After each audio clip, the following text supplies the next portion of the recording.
बाबूजी,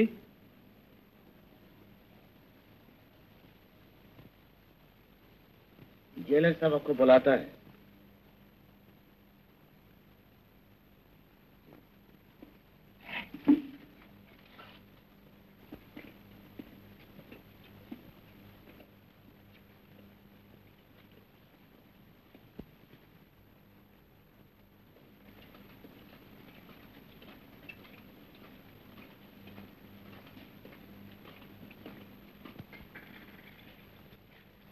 আসুন আসুন প্রতাপ বাবু, আপনার জন্য একটা সুখবর আছে। বসুন বসুন। জানেন তো 15 আগস্ট আমরা স্বাধীন হয়েছি, পণ্ডিত নেহেরু প্রধানমন্ত্রী হয়েছেন, আর এই উপলক্ষে ভারত সরকার দীর্ঘমেয়াদী বন্দীদের দণ্ড মকুব করেছেন। খালাসের লিস্টে আপনার নামও রয়েছে।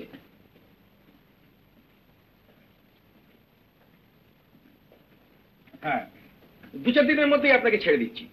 যদি বলেন ময়নামতি স্টেটে একটা খবর পাঠিয়ে দিতে পারি, আপনার আত্মীয় স্বজনরা এসে যদি আপনাকে নিয়ে যান। খালাসের ওই লিস্টটা থেকে আমার নামটা কেটে দেওয়া যায় না? কি বলছেন মশাই? ইচ্ছে ছিল জেলার সাহেব যে বাকি জীবনটা একা একা এই 4টে দেওয়ালের মধ্যে কাটিয়ে দেব।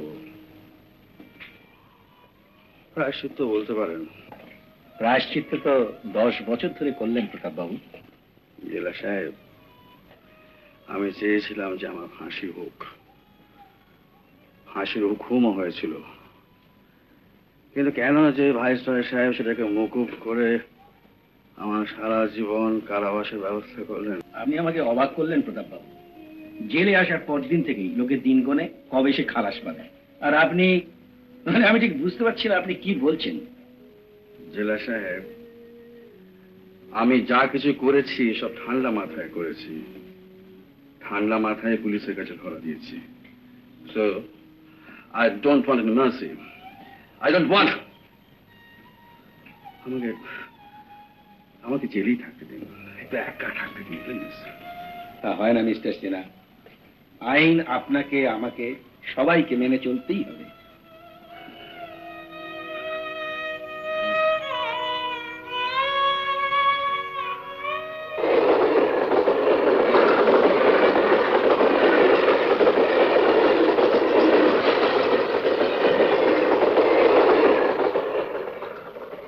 কারো জন্মের জন্য তো সে দায়ী হতে পারে না, কিন্তু আমি হয়েছিলাম।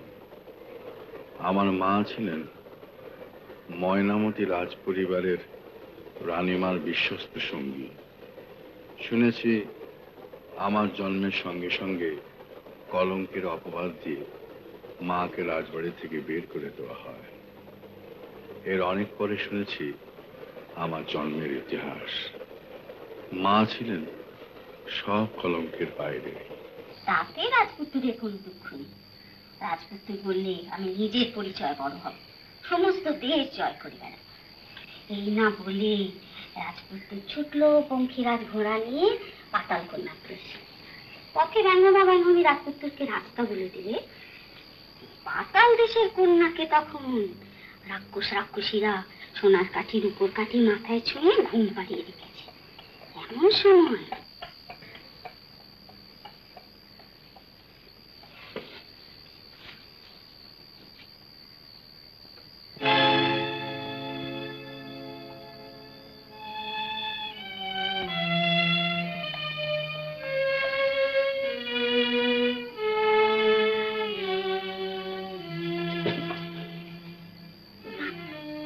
প্রতাপ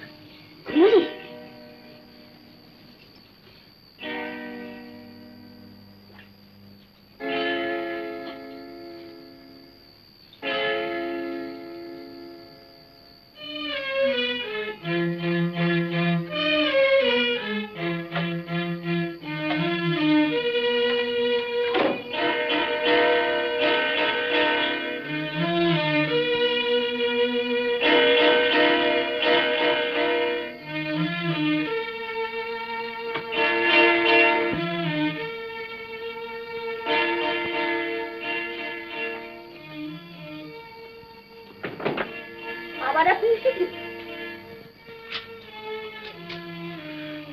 মদের মাত্রাটা একটু বেশি হয়ে গেলে তোর এই শরীরটার কথা মনে পড়ে যায় টগর। না, আপনি চলে যান। প্রতাপ বড় হচ্ছে, তাছাড়া তাছাড়া আমার শরীরও ভালো নেই। কি হয়েছে তো? এর আগেও আপনাকে আমি বলেছি, আর আসবেন না। এটা বাজে কথা রাখ। সেদিনে যে হুইস্কির বোতলটা রেখে গিয়েছিলাম ওটা বার কর। সেটা আমি ফেলে দিয়েছি। আমার জিনিস ফেলে এত বড় সাহস? আপনার পায়ে পড়ি, আপনার পায়ে পড়ি, এবার আপনি যান। শোন না টগর, শোন, লখনৌ থেকে দুটো সুন্দরী বাই জানিয়েছে, তারা নাচ ঘরে আমার জন্য অপেক্ষা করে আছে। আমি তাদের ছেড়ে তোর এখানে চলে এসেছি। এটা তো তোর সৌভাগ্য রে। হ্যাঁ, দাঁড়া, আলোটা নিভিয়ে দে। না না, বাদ দিতে পারবেন না। একটু বুঝতে চেষ্টা করুন, প্রতাপ বড় হচ্ছে, সেই সব দেখলে। প্রতাপ? কে প্রতাপ? আপনার ছেলে। আমার একমাত্র ছেলে রাজনারায়ণ, সে এখন রাজবাড়িতে ঘুমাচ্ছে। প্রতাপ নারায়ণ আপনার ছেলে? ও তোর ছেলে? তোর? আপনি অস্বীকার করতে পারেন যে আপনার রক্ত ওর শরীরে নেই? বেয়াদব কোথাকার, বাজে কথা বলবো তা করে জিভ টেনে ছিঁড়ে ফেলবো।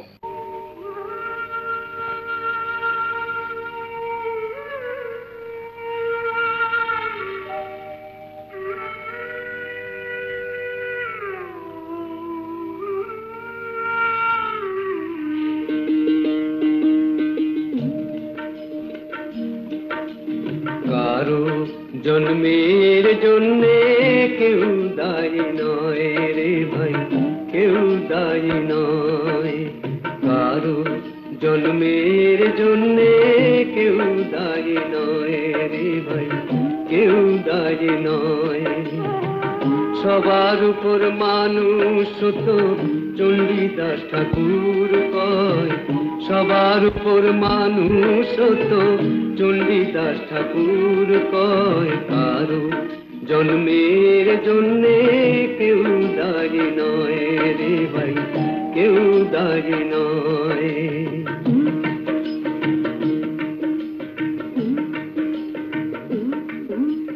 এই বৈরাগী কাকার গান আমার ভীষণ ভালো লাগতো। মা ওকে খুব শ্রদ্ধা করতেন। বলতে গেলে আমাদের দুঃখ কষ্টে উনি ছিলেন একমাত্র সাথী। পাখি এক দেশেরই গাছের ফল ঠোঁটে ধরে আনে, কোথাকার বি কোথায় ফেলে সে কি নিজেই জানে। পাখি এক দেশেরই গাছের ফল ঠোঁটে ধরে আনে, কোথাকার বি কোথায় ফেলে সে কি নিজেই জানে।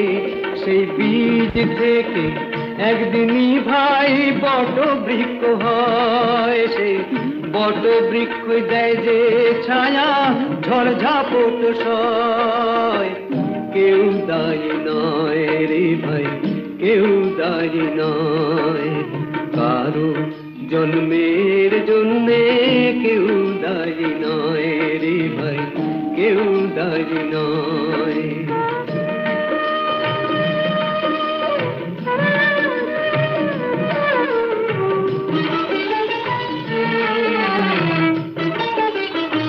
সব ফুলেরই একই যে জাত বোঝাই বল কাকে, গোলাপ হয়ে ফোটে কুঞ্জে পদ্ম হয়ে পাকে। সব ফুলেরই একই যে জাত বোঝাই বল কাকে, গোলাপ হয়ে ফোটে কুঞ্জে পদ্ম হয়ে পাকে। সব ফুলি যে যায় রে ঝরে গন্ধ শুধু রয়, মানুষই যে মানুষের ভাই আসল পরিচয়। কেউ দায়ী নয় রে ভাই, কেউ দায়ী নয়। কারো জন্মের জন্যে কেউ দায়ী নয় রে ভাই, কেউ দায়ী নয়।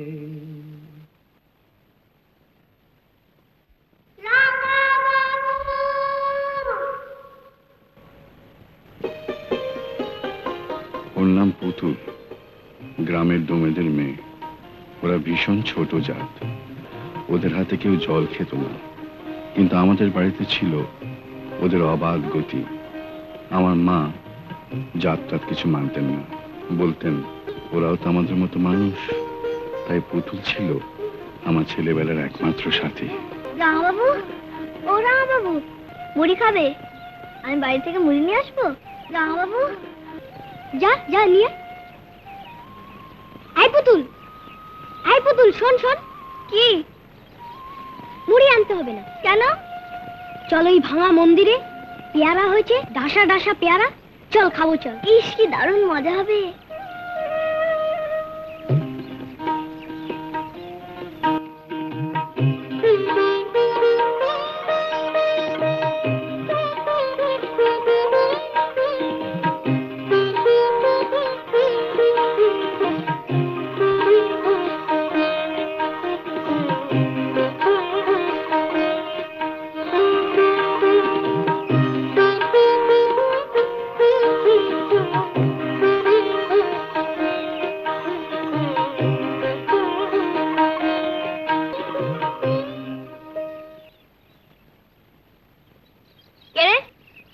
মহারাজের ছেলে কুমার রাজনারায়ণ।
চোখে দেখতে পাস না?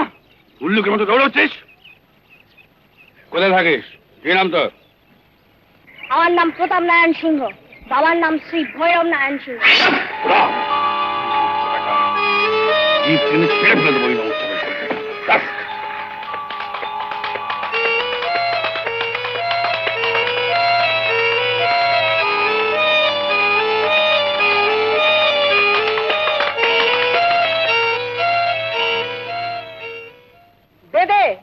বেঁধে নিয়ে আসুন ছেলেটাকে, চাঁদকে পিঠের ছাল তুলে নেব।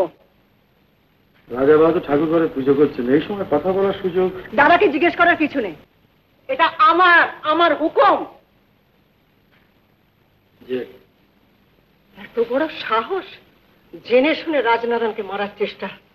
বংশের একমাত্র ছেলে, আজকাল মা বেঁচে থাকলে কি করতে জানেন? আমি বলছিলাম কি যে ছেলে মানুষ বুঝতে পারেনি। যা বলছি তাই শুনুন। ওই গোপাল সর্দারকে খবর দিন, আজ রাত্রেই যেন ওই টগর মাঝির বাড়িতে আগুন লাগিয়ে দেয়। ঠিক আছে, আমি খবর দিচ্ছি। ওই ছেলের শরীরে গাদার রক্ত রয়েছে, বিশ্বাস নেই, কালে হয়তো প্রহ্লাদ হয়ে উঠবে। শুনুন, ময়নামতির জমিদারিতে কাল থেকে যেন ওই মা ছেলেকে কেউ দেখতে না পায়। আজ রাত্রি প্রতাপকে নিয়ে এখান থেকে চলে যাবে। তুই বিশ্বাস কর টগর মা, আমি খবর পেয়েছি ওরা ঘরে আগুন দিয়ে তোদের জ্যান্ত পুড়িয়ে মারবার মতলব করেছে। মরার ভয় করি না বৈরাগীদা, শুধু প্রতাপের জন্য ভাবনা। আমরা যাবো না মা, দেখি না ওই ভৈরব নারায়ণ আমাদের কি করে। আমি ওই লোকটাকে খুন করবো। ছি প্রতাপ, এসব বলতে নেই। উনি তোমার বাবা? এ সংসারে বড় লোকদের সুবিধে হলো এই, নিজেরা দোষ করে চাপায় অন্যের ঘাড়ে, নিজেরা করে পাপ, অন্যকে শাস্তি দেয় পাপী বলে। এই সংসারে বাঁচতে হলে শক্তি চায়, জোর চায়। প্রতাপকে তুই এমনি করে মানুষ করতে হবে মা।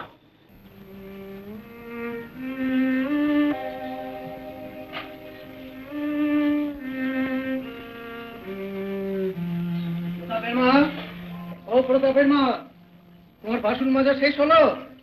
তাড়াতাড়ি করো, খেতে দিতে হবে যে। এসো। এক্ষুনি যাচ্ছি বাবু। এক্ষুনি যাচ্ছি বাবু, তোমার জন্য রোজ রোজ আমাদের খেতে দেরি হয়ে যায়। আচ্ছা মেয়ে মানুষ রেখেছেন গিন্নি, কাজের নামে অষ্টরম্মা, কেবল কথা আর কথা। কি করবো বলুন বাবু, এত বড় বাড়ি, এতগুলো বাসন। চুপ করো, চুপ করো, বেশি বেশি কথা বাড়িও না। এদিকে খিদে আমার পেট জ্বলে যাচ্ছে, আর উনি বসে বসে বাসন ধরছে।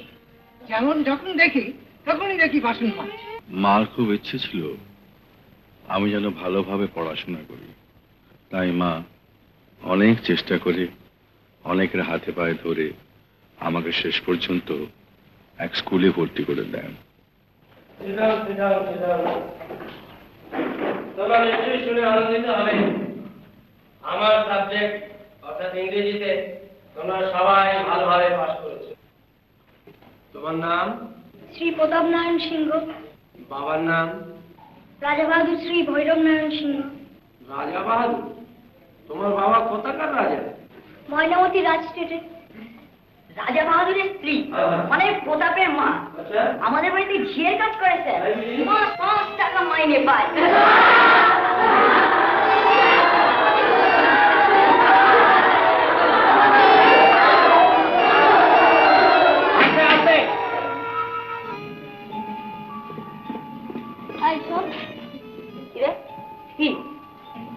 যখন মার নামে আদিবাসী কথা বলেছিলিস না? কেন, ঠিকই তো বলেছি, তোর মা তো ঝিয়ের কাজই করে।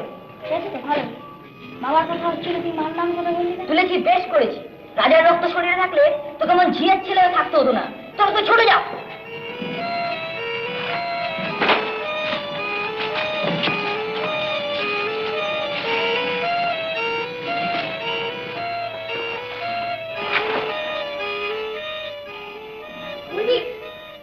এরপরেই প্রচন্ড অপমান করে ও বাড়ি থেকে মাকে তাড়িয়ে দেওয়া হয়। ওখান থেকে আমরা চলে আসি এই বস্তিতে। মা এ বাড়ি ও বাড়ি রাঁধুনি ঝিয়ের কাজ করে আমাকে মানুষ করতে থাকে।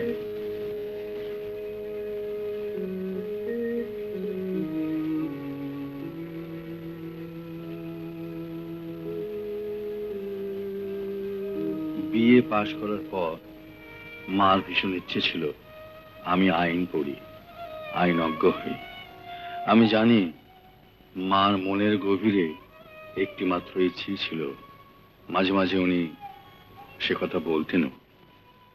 সমাজ, সংসার, মানুষ কেউ তোকে স্বীকৃতি দিল না প্রতাপ, তাই তোকে আইনের জোরে স্বীকৃতি লাভ করতে হবে। তোর শরীরে রাজার রক্ত, তুই ময়নামতি রাজ স্টেটের একজন বংশধর।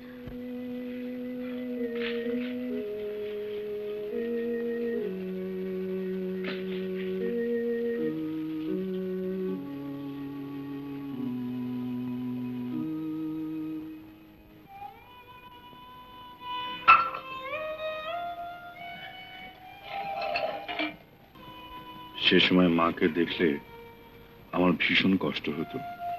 আমি বুঝতে পারতাম এত বছরের এই প্রচন্ড পরিশ্রমে মার শরীরের মধ্যে নানা রোগ বাসা বেঁধেছে। মা তখন আর আমি বাইরের কোনো বাড়িতে কাজ করতে দিতাম। আমি 2টো টিউশনই করতাম, তাতেই আমাদের কোনো রকমে চলে যেত। কিন্তু এতেও মার আপত্তি ছিল। বলতেন, কেন তুই পড়াশোনা ছেড়ে টিউশনি নিয়ে সময় নষ্ট করছিস প্রতাপ? আমি বলতাম, মা তোমার বিশ্রামের দরকার। কিন্তু মা আমার কোনো কথাই শুনতেন না। সারাদিন নানা রকম কাজের মধ্যে থাকতেন। এছাড়া আমি রাত্রিতে যতক্ষণ জেগে পড়াশোনা করতাম উনি বসে বসে আমায় হাওয়া করতেন। তারপর হঠাৎ একদিন মা খুব অসুস্থ হয়ে পড়লেন। একটু আগেই ডাক্তার বলে গিয়েছেন মার বাঁচবার আর কোনো আশা নেই। মা বোধহয় বুঝতে পেরেছিলেন নিজের অবস্থা, তাই হঠাৎ মারা যাবার দিন রাত্রে আমাকে ডেকে বললেন,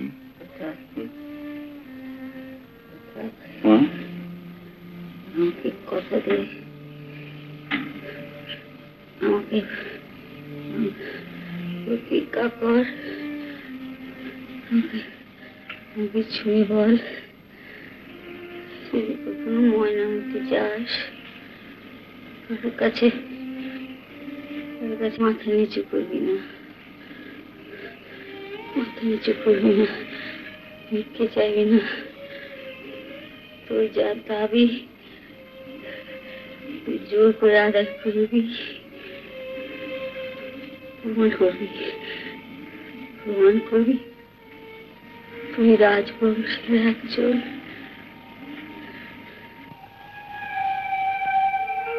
সারা জীবন এ বাড়ি ও বাড়ি ঝিগিরি করে প্রচন্ড দুঃখ কষ্ট যন্ত্রণা পেয়ে প্রায় বিনা চিকিৎসায় মা আমার মারা গেলেন এই বস্তি বাড়িতে। মার মৃতদেহ স্পর্শ করে যে প্রতিজ্ঞা আমি করেছিলাম, তার জন্য একদিন আমাকে আবার ফিরে আসতে হলো ময়নামতিতে।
এই কাগজপত্রগুলো আমি কাছারি বাড়িতে গিয়ে দেখব। যে আগে আমরা তাহলে পলাশবনির জঙ্গলটা লেঠেল পাঠিয়ে দখল করে নিই। হ্যাঁ হ্যাঁ নিশ্চয়ই। আর শ্রীপুরের জমিদাররা বাধা দিলে দু চারটে লাশ ফেলে আমার সঙ্গে দেখা করতে এসো, বুঝেছো? জি আগে।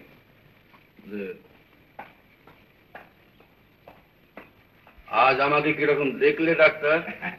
আগে হুজুর সেই একই রকম। আজ 15 বছর হুজুর দেখছি, একটি দিনের জন্য তো হেরফের দেখলাম না। ভেতরে একবার রাজনারায়ণকে দেখে যাবো। হ্যাঁ কুমার বাহাদুর কাল তো ভালোই ছিলেন, আজকে অন্নপত্র দেবো ভাবছি। চাবুকের দাগটা মিলিয়ে গেছে দেখছি। হ্যাঁ, তখন বয়স কম ছিল, শুধু চাবুক খেতেই জানতুম। আর এখন আপনার আশীর্বাদে চাবুক মারতেও শিখেছি।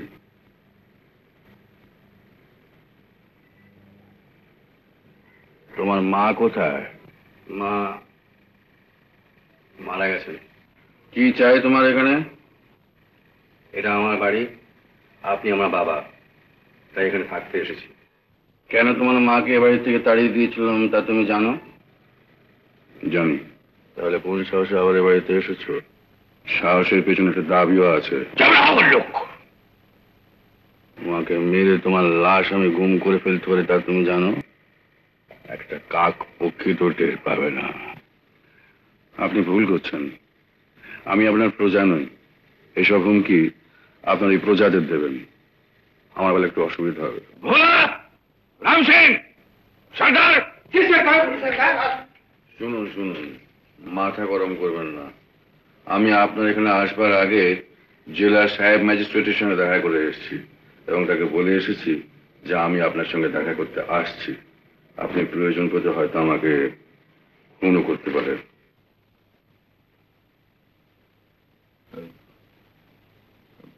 যাও যাও। জানলে দাদা হয়েছে কি,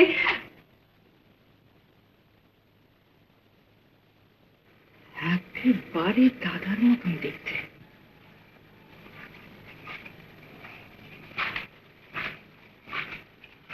আমি প্রতাপ, প্রতাপ নারায়ণ। প্রতাপ নারায়ণ মানে টগরের ছেলে? দাদা, হ্যাঁ, ও কি চায়? দাবি নিয়ে এসেছেন। কিসের দাবি? রক্তের দাবি, রাজবংশের দাবি। স্পর্ধা কম নয়। শোনো হে, তোমার দাবি মেটানো না মেটানো সেটা সম্পূর্ণ আমার ইচ্ছে। তবে আপাতত তুমি এই রাজবাড়ির চৌহদ্দির মধ্যে একখানা ঘর পাবে, 250 টাকা করে মাসোহারা পাবে, আর দুবেলা দুমুঠো খেতে পাবে। এছাড়া ধোপা, নাপিত, ডাক্তারের যা কিছু খরচা সেটা খাজাঞ্চিখানা থেকে দেওয়া হবে। বুঝতে পেরেছ? আমি তোমার এইটুকু দাবি মেনে নিতে পারি। আপনি যে আমাকে স্বীকার করলেন, আপাতত এইটাই আমি খুশি। ভবিষ্যতের বেশি কিছু চাইলে জুতো পেটা করে তল্লাট থেকে বের করে দেবো, খেয়াল থাকে যেন। তাই দেবে। তবে মুশকিল কি জানেন, ভবিষ্যতে কখন যে কার কি হবে কেউ কিছু বলতে পারে না। তুমি যাও ধরে।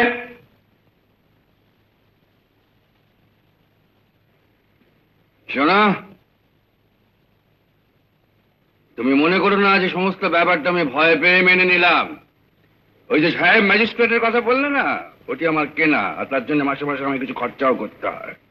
তবে তোমার লাশ গুম করার মতো ক্ষমতা আমার আছে, এটা মনে রেখে যাও।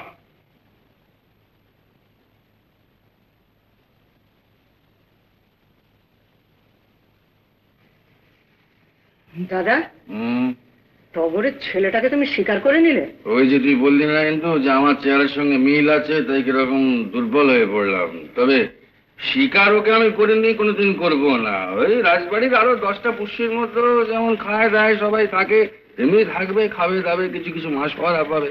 তবে বংশের উত্তরাধিকারী ও কোনোদিনও হতে পারবে না।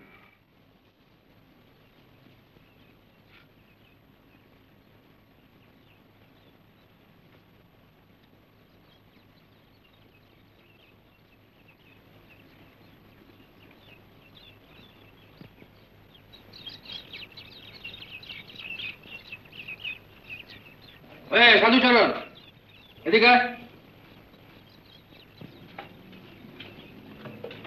এর নাম বড়বাবু? চাবুক খেয়েছিস কখনো? আগে আগে কি অপরাধ করলাম? কি অপরাধ করলাম বাবু? বড় কুমার বলবি, কুমার বাহাদুর বলবি। যে আগে দাঁড়া কামা। আগে কুমার বাহাদুর, আজকে এমনিতেই দেরি হয়ে গেছে। রাজা বাহাদুর খেতে আছেন, ওনার দাড়িটা কেটে আমি এক্ষুনি এখানে আসবো। আমি যাবো আর আসবো। ঠিক আছে, যা। ওখানে কামিয়ে আমারটা কামিয়ে দেবি কিন্তু। যে আর কি, যা।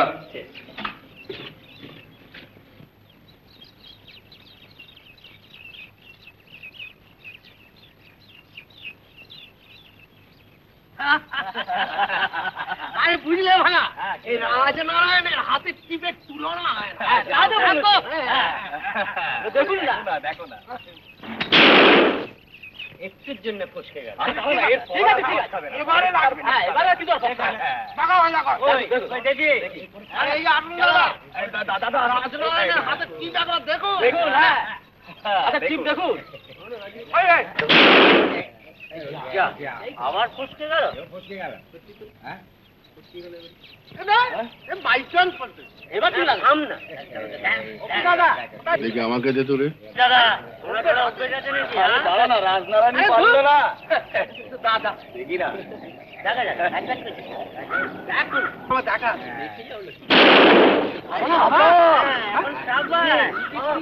পারবো না, পারবো না বলে যাবো।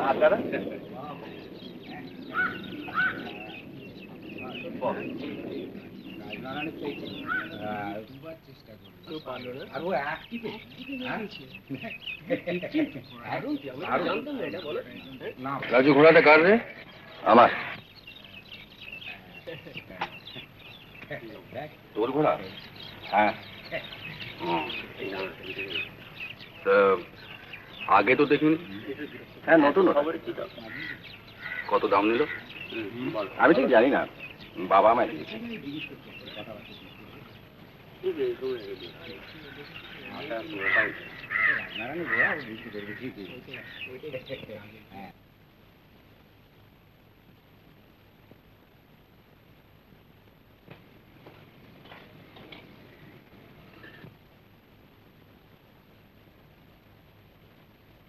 একটা কথা ছিল আপনার সঙ্গে। এখন বিরক্ত করে না যাও।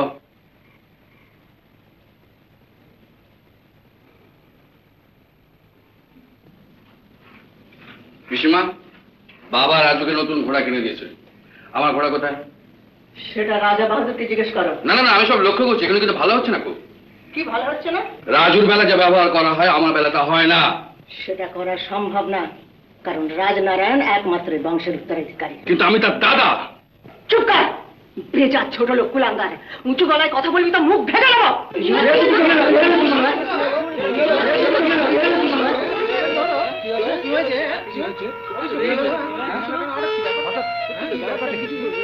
নিজের সম্বন্ধে তুই কি ভাবিস? জানিস না তুই কে, কিসে তোর জন্ম? বেশি বাড়াবাড়ি করলে ওই রাস্তার কুকুর, তুই রাস্তায় গিয়ে দাঁড়াবি।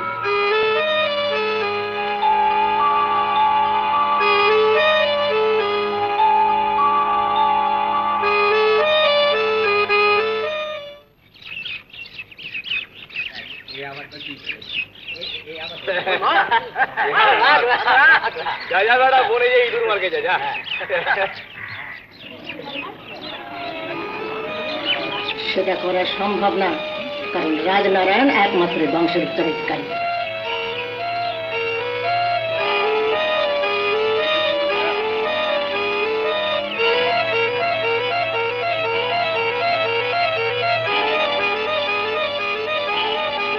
মারো।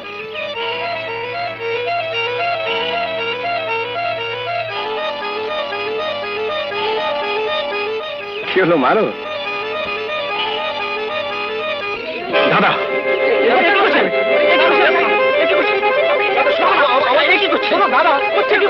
দাদা পাগলামি করো না, বেরো না আমাকে। দাদা শোনো, না না তুমি করো না।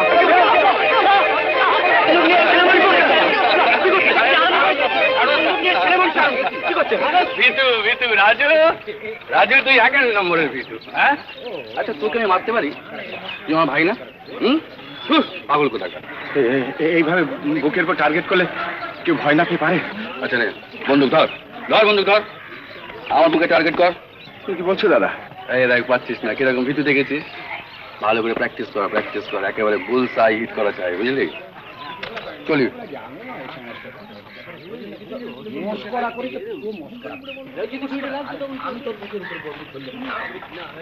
তোমার হাতের নিশানা লক্ষ্য করছিলাম প্রতাপ। ফসকে গিয়ে ভালোই হয়েছে, নইলে বিপদে পড়তে। মানে চট করে অত মাথা গরম করা তো ঠিক নয়। তুমি মেন্টালি এক্সাইটেড আছো। আমার সঙ্গে চলো, আমি তোমাকে ওষুধ দেবো। চলো না, চলো। শিবানী, ইনি হচ্ছেন প্রতাপ নারায়ণ সিংহ, রাজবাড়ির বড় কুমার। এই মেয়ে আর আমি, এই নিয়ে আমাদের ছোট্ট সংসার। ওর মা মারা যান তখন। যাকে যা বলছেন, বসো বসো বসো বসো বসো। আইনত সম্পত্তির ওপর কোনো দাবি তোমার নেই, তবে রাজা বাহাদুর যদি দয়া করে তোমার। আইন আমি বুঝি ডাক্তার বাবু, আর আপনাদের এই রাজা বাহাদুর আমায় যে কিছু দিয়ে যাবেন না এটা আমি জানি। তাহলে রাজনারায়ণকে গুলি করাটা তোমার পাগলামি হতো।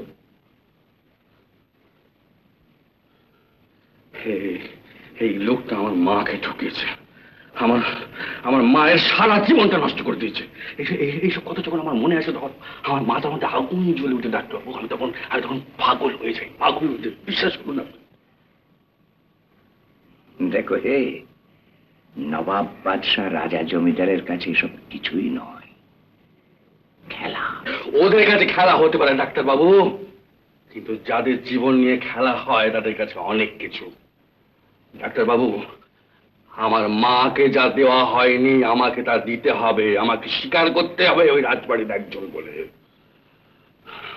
আমি যারও সন্তান বলে সমাজ আমার দিকে চেয়ে চেয়ে হাসবে, বিদ্রোহ করবে, আমি কিছুতেই সহ্য করবো না। আর যদি তা না দেয় আমি জোর করে আদায় করে নেবো। আমি স্বীকার করাবো যে হ্যাঁ আমি ওই রাজবাড়ির একজন। যদি কথা দাও তৃতীয় কোনো লোক জানবে না, তাহলে আমি তোমাকে একটা কথা বলতে চাই। কি বলুন? যদি চাও আমি তোমাকে সাহায্য করতে পারি। কিভাবে? যেভাবে তুমি চাইবে। আমি রাজবাড়ির বিশ্বস্ত কর্মচারী, আমি তোমাকে ভেতরের অনেক গোপন খবর দিতে পারবো। তাতে আপনার লাভ আছে আছে আছে, নিশ্চয়ই লাভ আছে। কিন্তু প্রতাপ, তার আগে তোমার আমার ভেতরে এমন একটা রিলেশনশিপ গ্রো করার দরকার যাতে কেউ কাউকে বিট্রে করতে না পারে। বেশ, তাই হবে। তাহলে আমার মেয়েকে তুমি বিয়ে করো। ও তাই বলুন। তাহলে এই লাভের উদ্দেশ্য নিয়ে আপনি আমাকে সাহায্য করতে চাইছেন? না,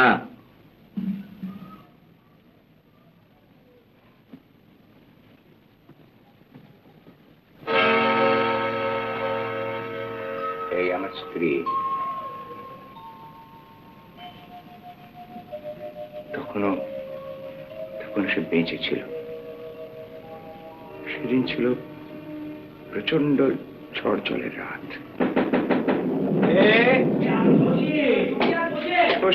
দুঃখী ব্রজের কি ব্যাপার এত রাত্রে? কি হয়েছে? আপনাকে এখনই আমাদের সঙ্গে যেতে হবে। আগে রাজাবাদের হুকুম। কোথায় রাজাবাদের হুকুম? পাশের গায়ে। আগে নবীন মোড়ল আছে না, সে বড় অসুস্থ হয়ে পড়েছে। কাল সকালে গেলে হয় না? ঝড় জল আসবে মনে হচ্ছে। আরে তোমরা বুঝতে পারছো না, এই দুর্যোগের রাত্রি আমার মানে ইনি আর ওই বাচ্চা মেয়েটা ছাড়া কেউ নেই, যাবো কি করে? আগে সে আমরা কি বলবো বলুন। রাজাবাদের হুকুম, আপনাকে নিয়ে এক্ষুনি যেতে হবে। নবীন মোড়ল ভীষণ অসুস্থ। যাও, ভালো ভালো ফিরে এসো। রাজাবাবু যখন খবর পাঠিয়েছেন, নিশ্চয়ই কারো খুব বিপদ। তুমি শিবানীকে নিয়ে একলা থাকতে পারবে তো? হ্যাঁ, পারবো। আচ্ছা, আমার ছাতার চাদরটা দাও। আগে কত দূরে? বেশি দূর হ্যাঁ, এই কোষ দিয়ে ফিরতে কতক্ষণ হবে? আগে আপনি সূর্যোদয়ের পূর্বেই ফিরে আসতে পারবেন। ওই কি হবো? আচ্ছা, চলো তাহলে। তোমরা শোনো, তুমি দরজাটা ভালো করে বন্ধ করে দিয়ে রেখো। হ্যাঁ, আর খুব সাবধানে দেবো। কিছু ভয় নেই, আমি এক্ষুনি ফিরে আসছি। সকাল হবার আগে আসবো। চলো চলো।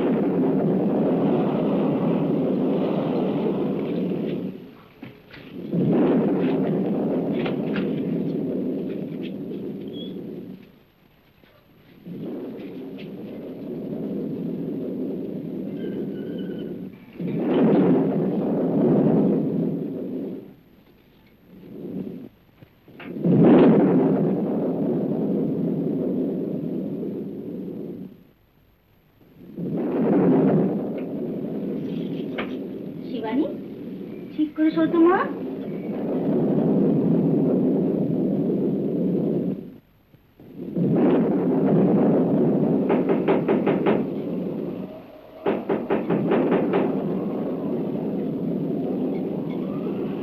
কি ব্যাপার, মানুষটা এত তাড়াতাড়ি ফিরে এলো?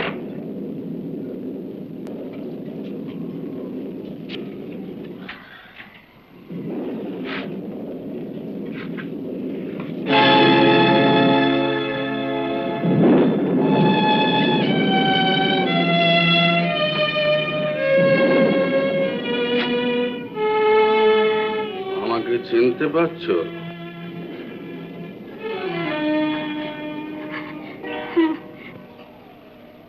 পরশুদিন তুমি রাজবাড়ির মন্দিরে পুজো দিতে গিয়েছিলে না?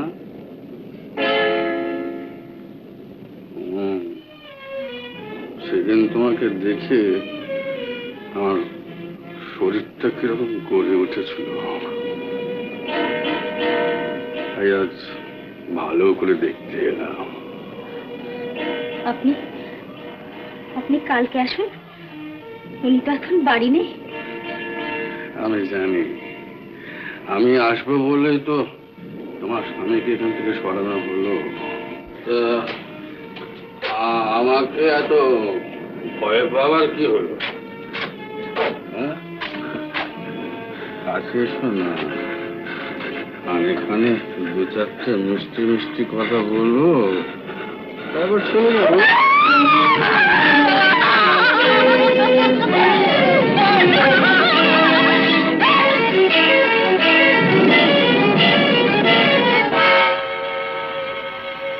সেই দিন রাত্রে রাজা বাহাদুরের লালসার শিকার হয়ে সরমা লজ্জায় ঘৃণায় নিজের শাড়িতে আগুন লাগিয়ে আত্মহত্যা করল।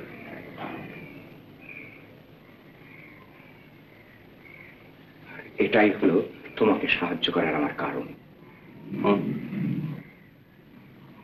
আমি দেখুন, আমি একটু ব্যাপারটা ভালো করে ভেবে দেখি, আপনাকে পরে জানাবো। শিবানী, তাই বাবা? মা, এই কি ভদ্রলোক তো কিছুই খাননি, তুমি দেখলে না? দাসুর মা, এগুলো নিয়ে যাও তো। ছেলেটিকে কেমন দেখলি রে? বারে, অতটুকু দেখে বুঝি কারোর সম্বন্ধে কিছু বলা যায় বাবা? আমি তোর বিয়ের কথা ভাবছিলাম রে। বারবার বলেছি না তুমি ওসব কথা ভাববে না, আমার মোটেই ভালো লাগে না। ছেলেটি ভালো, শিক্ষিত, ওর সঙ্গে তোর বিয়ের ব্যবস্থা করছি। একটা কথা বলবো বাবা? বল। রাজবংশের ছেলেরা কিন্তু কখনো ভালো হয় না। না না না না না রে, এ ছেলেটি ভালো, তুই সুখী হবি। মাঝে মাঝে তোর জন্য আমার বড় ভাবনা হয়।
তোকে শোন,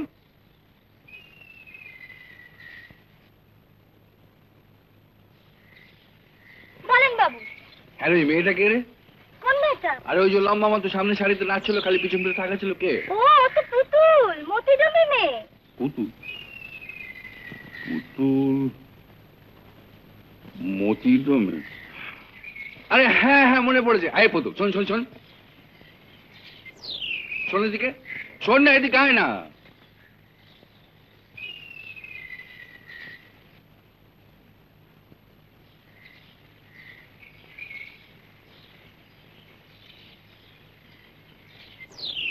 কি রে, আমাকে চিনতে পারছিস? না তো। ভালো করে দেখ তো, চিনতে পারছিস না?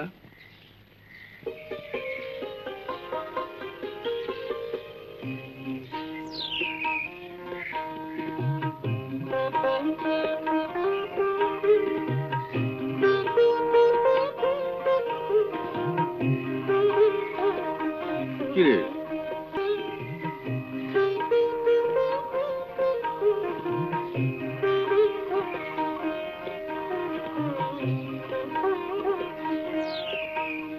রাঙ্গা বাবু, কত বড় ডাগর হয়েছে আপনি। কোথায় ছিলেন, কবে এলেন? তোর বাবা কেমন আছে? 4 সাল হয়েছে স্বর্গে গিয়েছে। চলেন আমার বাড়ি, সব কথা বলবো, সব কথা। চলেন চলেন চলেন দাদাবাবু।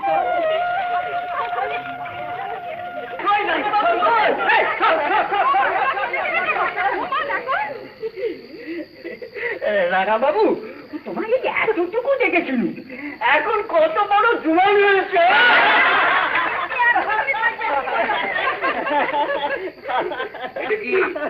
রাজবংশের কেউ এলে এটা দিতে হয়, এটা হচ্ছে নিয়ম। এই বাপ ঠাকুরদার আমল থেকে এটা চলে আসছে তো, মানে এটা নজরা। কিন্তু এইসব নিয়ে আমি কি করব? আমি এসব নেব না।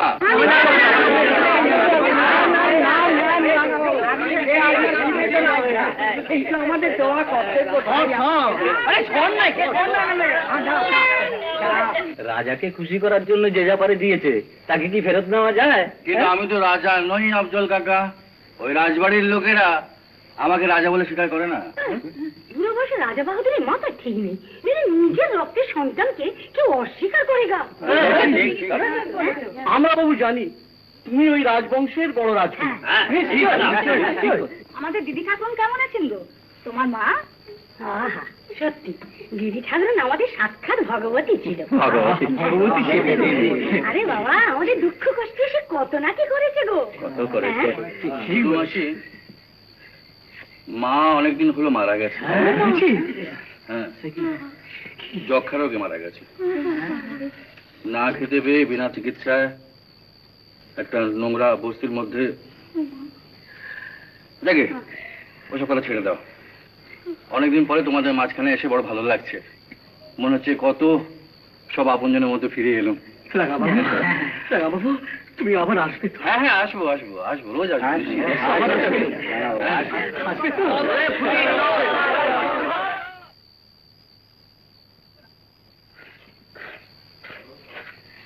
ও লাবু, চম্পা, কেন?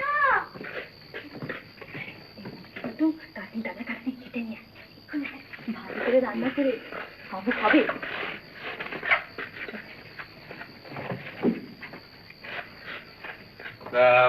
আরে পুতুল, তুই বিয়ে থা করিস না, কেন? বুড়ো বাপ একটা ছেলের সঙ্গে কথা পাকা করেছিল। কি হলো তোর?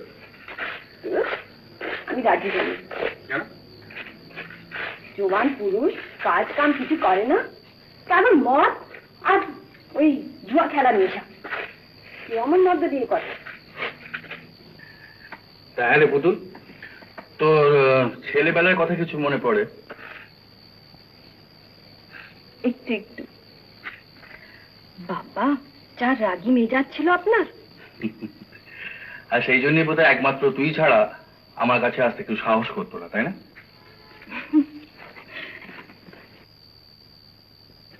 এবার পরবের সময় আসতে হবে রাঙা বাবু। নাচ দেখাবি তো? আমি নাচ জানি না। হ্যাঁ, তাহলে আসবো না। আসবে না? বাড়ি গিয়ে জোর করে ধরে আনবো না? আজকে দেখা যাবে। আমরা সবাই ধরে আনবো। আসতেই হবে।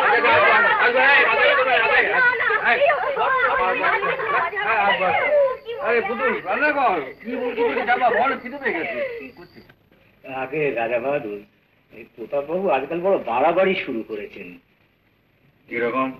আগে আমাকে ধমকে ধমকে ভয় দেখিয়ে যখন তখন টাকা নিয়ে যাচ্ছেন। কেন, ওর জন্য তো মাসে 250 টাকা মাসোয়ারা বরাদ্দ করা আছে।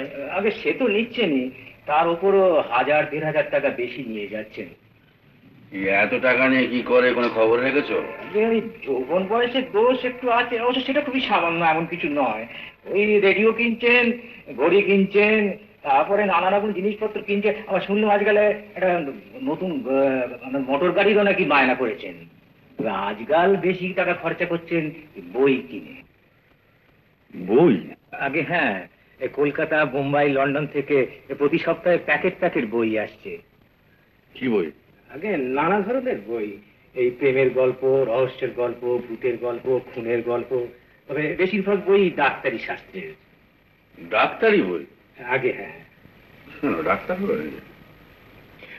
শোনো বিষ্ণুপদ, আগে তুমি মাসে 250 টাকার বেশি উল্লুকটাকে একটি পয়সাও দেবে না। যে আগে এরকম একটা অপদার্থ ছেলের সঙ্গে তোমার মেয়ের বিয়ে দিতে চাও, ভালো করে ভেবে দেখো ডাক্তার। আপনি যা আদেশ করবেন তাই হবে। তবে ওদের দুজনের মধ্যে ভাবসাব হয়েছে এরকম শুনেছি, মানে প্রায় রোজই দেখা সাক্ষাৎ হয়। তাই ওই বিয়ের কথাটা আমার মাথায় এসেছিল হুজুর।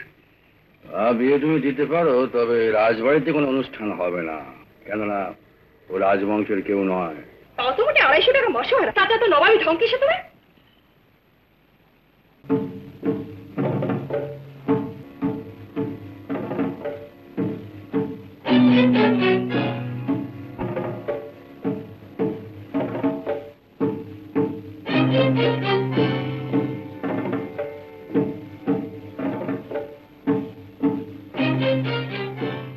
দেওয়ানজি, দেওয়ানজি, বলো।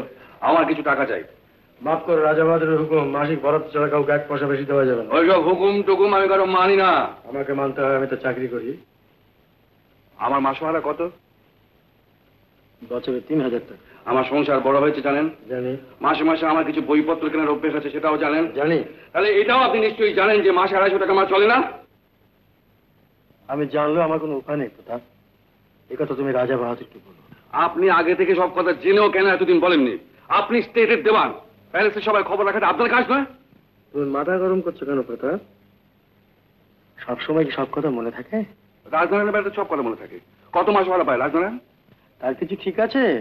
কোনো মাসে 500, কোনো মাসে 700, কোনো মাসে 1000, কোনো মাসে 1200। তাহলে আমি মাসে 250 কেন? এ কথা আমায় বলে লাভ কি বলে? আর তাছাড়া তুমি তো জানো তোমার কোনো ব্যাপারে রাজা বাহাদুর উৎসাহী নন। আমি জানি আপনিও নন, আপনারা কেউ নন, আপনারা কেউ নন। আপনারা ভেবেছেন আমাকে ফাঁকি দিয়ে আপনারা পার পাবেন না? এদিকে এদিকে এদিকে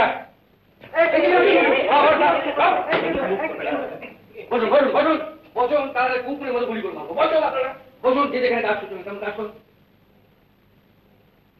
বসুন বসুন বসুন। 5000 টাকা বের করুন। আগে টাকা তো নেই। বের করুন টাকা।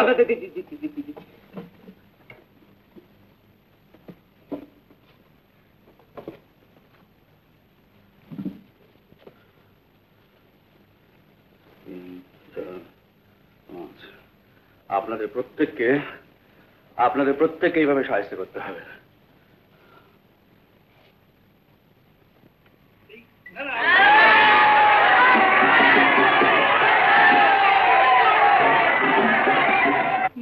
মহুয়াতে হয় না নেশা, হায় কাকে বলি,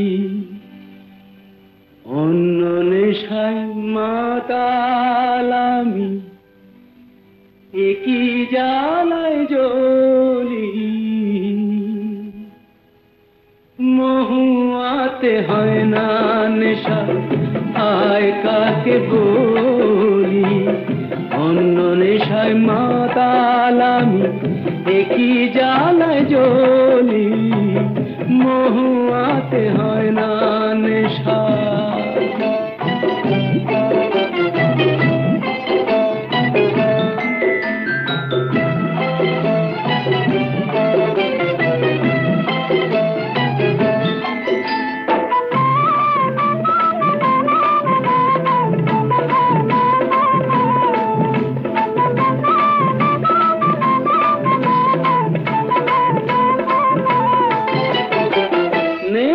ঘোরে আমায় কেন অবশ করিস তোরা, এক খালি ওই চাঁদটা যেন খুনেরই এক ছোরা।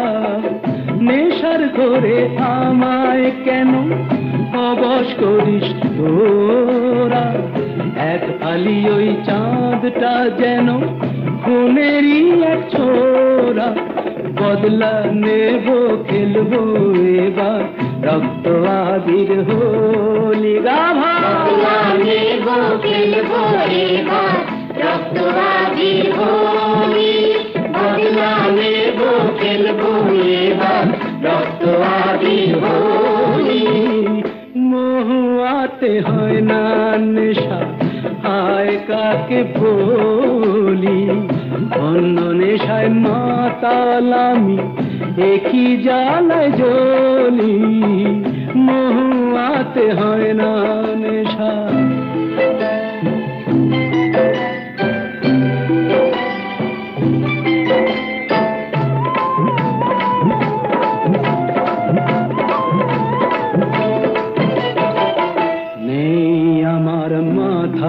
মুকুট নাই রাজা হলাম, মেজাজটা তো আমার পায়ে দাসেরই সে গোলাম। নেই আমার মাথায় মুকুট নাই রাজা হলাম, মেজাজটা তো আমার পায়ে দাসেরই সে গোলাম। কিরে বাবু, কি হলো তোর? কিসের দুঃখ? সত্যি তো, আমার আবার দুঃখ কিস? তোরাই আমার বাইজি বেগম শীষমহলের বাদী, পান পেয়ালার এই যে শরাব আমার শাহজাদি। তোরাই আমার বাইজি বেগম শীষমহলের বাদী, পান পেয়ালার এই যে শরাব আমার শাহজাদি।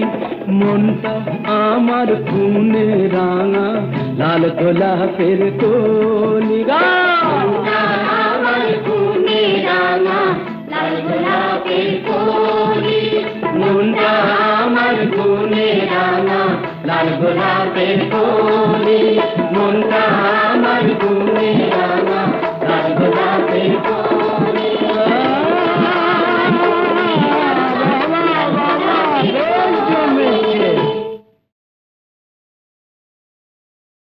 উত্তম কুমারের সেরা সিনেমা দেখতে হলে ডাউনলোড করুন ক্লিক অ্যাপ।